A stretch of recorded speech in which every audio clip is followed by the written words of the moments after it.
The era of the Khulafa Al-Rasyidin is the second stage in the history of Islamic fiqh. The era began after the death of Prophet Muhammad sallallahu alaihi wasallam in 632 CE until the death of Caliph Ali radhiyallahu anhu in 661 CE. The four main caliphs involved were Abu Bakr, Umar, Uthman, and Ali. They were called Al-Rasyidin, the rightly guided caliph.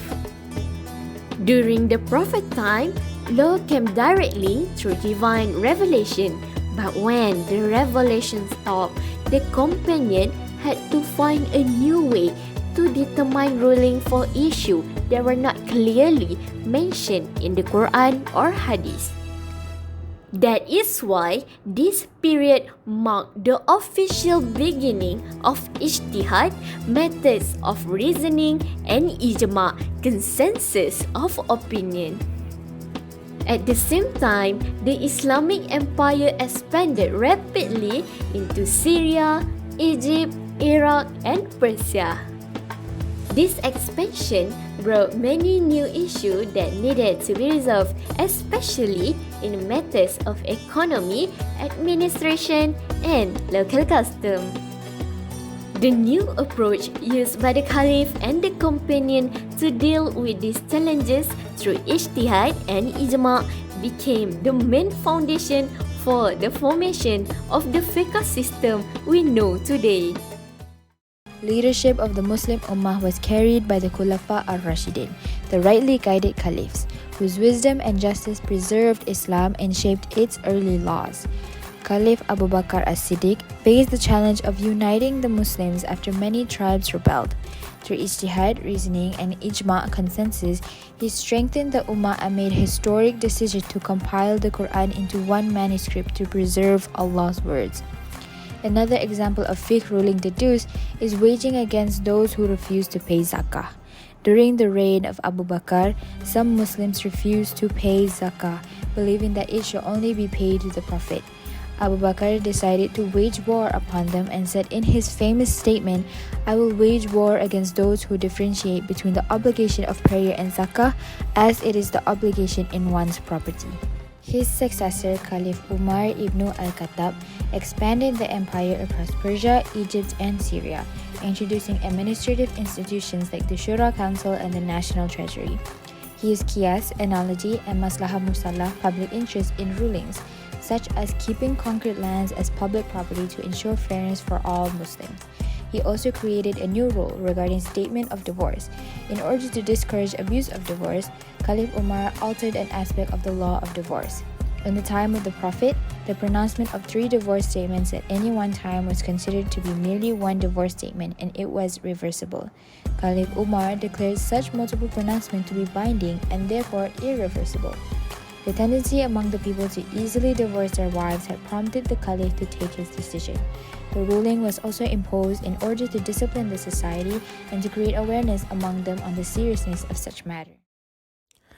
Now, for the next Khalifa during the era of Khulafa Al-Rasyidin is Khalifa Uthman bin Affan, known for his generosity and organizational skill. Continue the empire's expansion and preserve unity by standardizing the Quran when differences in recitation appear. He formulated an ijtihad that all people, especially Muslims, should read the Quran according to Zayd's way of recitation. This is because he thought that this was the most sound and the most likely to forestall the occurrence of disagreements. Finally, the last Khalifa during the era of Khulafa Al-Rasyidin is Imam Ali bin Abi Talib, who is the cousin of Prophet Muhammad sallallahu alaihi wasallam. He is renowned for his deep understanding of Islamic law. He often applied ijtihad using various principles such as qiyas, istishab, istihsan, and istislah. he always grounding his judgments in the broader objectives of the Sharia. One example of his analytical reasoning was when he was consulted about increasing the had punishment for those guilty of drinking alcohol. Sayyidina Ali compared drunkenness to the act of false accusations, reasoning that intoxication could lead a person to slander others, and thus applied an analogy between those two offenses. On another occasion, during the caliphate of Sayyidina Umar bin Al-Khattab, Sayyidina Ali was asked about the punishment for a group who had jointly conspired to commit premeditated murder.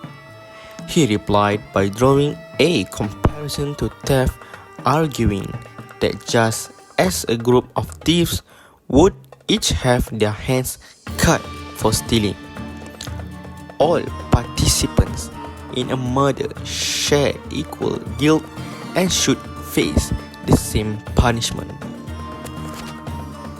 Impressed by this reasoning, Sayyidina Umar bin Al-Khattab declared, "If all the citizens of Sana'a were to join together in murdering one man, I would execute them all."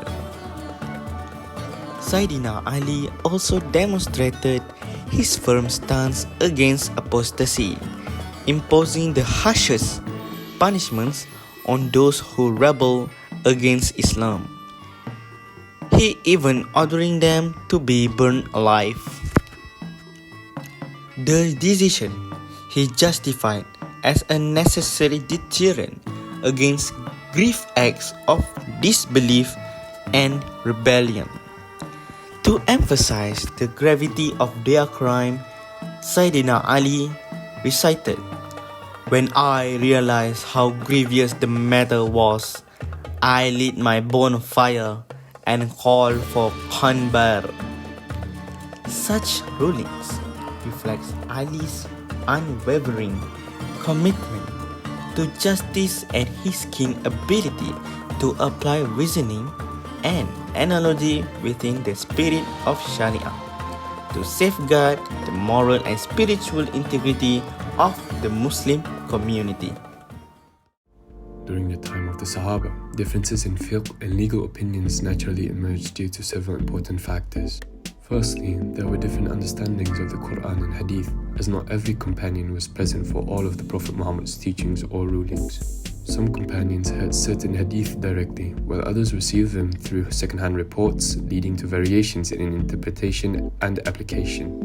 This often required the use of ijtihad or personal reasoning to derive rulings when direct guidance was unavailable.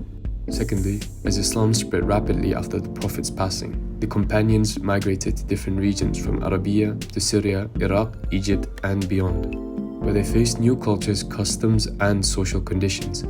The application of Islamic law or fiqh had to consider these local realities, which sometimes resulted in differing legal opinions suited to each environment. Lastly, unawareness of nasakh or abrogation also contributed to these differences. Some companions were unaware when a particular ruling was replaced by a newer one revealed later in the Prophet's life, causing them to continue practicing or teaching the earlier versions. Together, these factors, varying interpretations, differing regional contexts, and limited awareness of abrogation, explain the diversity of fiqh among the companions and laid the groundwork for later schools of Islamic jurisprudence. During the period of the Khulafa Al-Rasyidin, fiqh was characterized by its practicality and direct relevance to real societal issues, rather than hypothetical ones, as scholars focused on resolving actual problems faced by the community, an approach later developed into the school of Hadith in Medina. The caliphs and scholars maintained an open-minded attitude, allowing freedom of opinion in matters not explicitly defined by Sharia. While many companions, such as Ibn Umar, adhered strictly to the literal meanings of the Quran and Sunnah, others, like Abdullah ibn Mas'ud, used personal reasoning with great caution, giving rise to two intellectual trends: the School of Hadith in Medina, and the School of Ra'i in Kufa. Laws were also flexible and adapted to changing circumstances, as seen in Caliph Umar's rulings, such as discontinuing zakah for new converts when it was no longer needed, and enforcing stricter divorce laws to maintain social discipline. During this time, no formal mazhab existed, as all legal rulings were state-linked and unified under the authority of the ruling caliph, whose ijtihad and ijma' guided the legal system until succeeded by the next caliph's judgments. The era of the Khulafa Al-Rasyidin was the golden age of Islamic leadership. It was a period filled with justice, wisdom, unity, and strong obedience to the teachings of the Quran and Sunnah. This era covered the leadership of Abu Bakr Siddiq, Umar ibn al-Khattab, Uthman ibn Affan, and Ali ibn Abi Talib. During their rule, the Islamic State became stronger, expanded to new regions, and developed a fair and organized system of government that followed Islamic principles. Each caliph showed his own special qualities. Abu Bakr was known for his strong faith and determination, Umar for his sense of justice and discipline, Uthman for his generosity and reform, and Ali for his deep knowledge and bravery. Together, they built the foundation of a strong Islamic civilization that was based on truth and justice. They governed the people through ijtihad, consultation, and strict obedience to the Sharia, showing great honesty, fairness, and responsibility in every decision. The era of the Khulafa Ar-Rasyidin stands as the best example of Islamic leadership, one that was guided by faith, humility, justice, and service to the people.